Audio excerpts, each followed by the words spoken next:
my, how far we've come.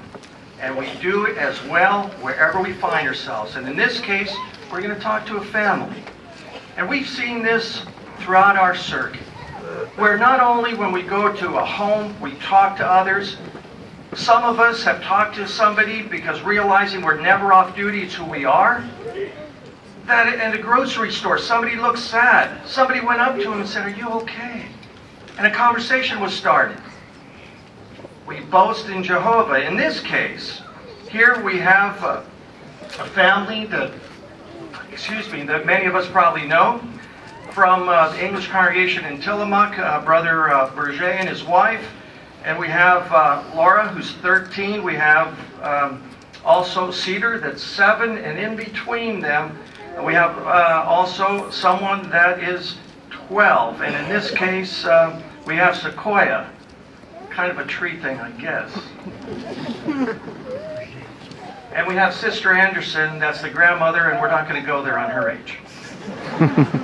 But they had an experience, just what we're talking about. They were in field service, they stopped to take a break, and something happened there.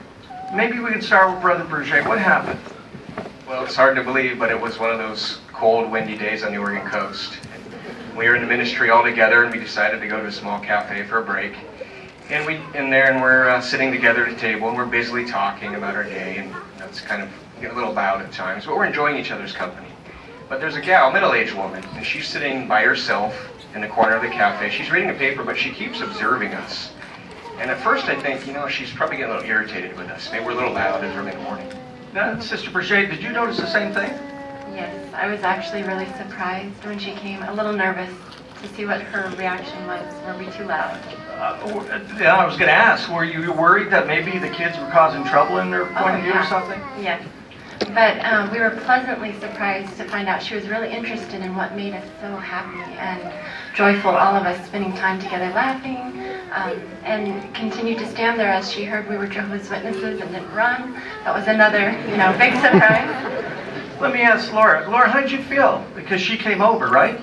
How'd you feel? Well, it felt so wonderful to know that without even knocking on a door, we were able to honor Jehovah and give witness by our conduct. Now, Laura, what was going through your mind? Oh, excuse me, Sequoia. Well, I was just so encouraged to know that just by our everyday conduct and our actions, we're able to give a good witness to other people. Did you think maybe you were in a little trouble at first? Yes. Yeah, that's what I thought. And maybe we can ask also Cedar. Cedar, how'd you feel when she came over? I felt good to eat a cinnamon roll and give a witness all at the same time. Is this a cream puff thing going on? Now let me ask you, when she came over, Sister Anderson, what happened? A conversation that you got involved in, right? Go ahead, if you can tell me a little about that. She walked up and first thing she said is, "Are you guys for real?" And she said that because she said, "You guys are just having way too good of a time." And she just said, "You're all just so involved with each other, the young, the old. You're all so nicely dressed." And then she started in on the kids. She said, "Your kids are not on some electronic device, and they're sitting with you, obviously enjoying your company." And she said, "And when they caught my gaze, when they looked at me," she said, "they gave me a little warm smile back. They didn't give me some disrespectful look." You mean for the children she was talking about, looked at her respectfully? Yeah, and because smiled? She said that because she was watching all of us, when they caught her looking at them, they gave her a smile.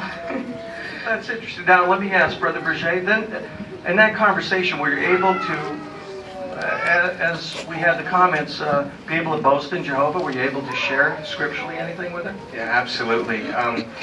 She mentioned she'd like to learn more about the Bible, and we were able to quote Matthew 7:7, that if she keeps on asking, it'll be given to her. She keeps seeking, that she will find it, and keep knocking, that door will be opened. We complimented her that she has a spiritual interest. In fact, she'd ordered some books online about spiritual things, even talked to a reverend. But she was at her beach house in Oceanside, and she lives in Texas.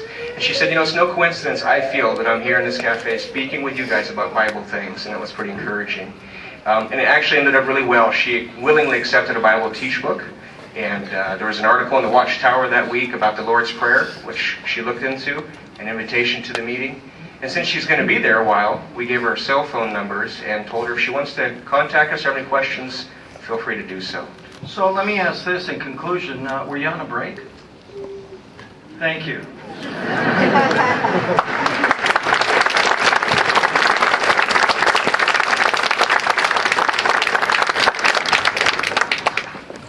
Francis, you and I know every week, and it's sad to acknowledge, but it's the real life we're in.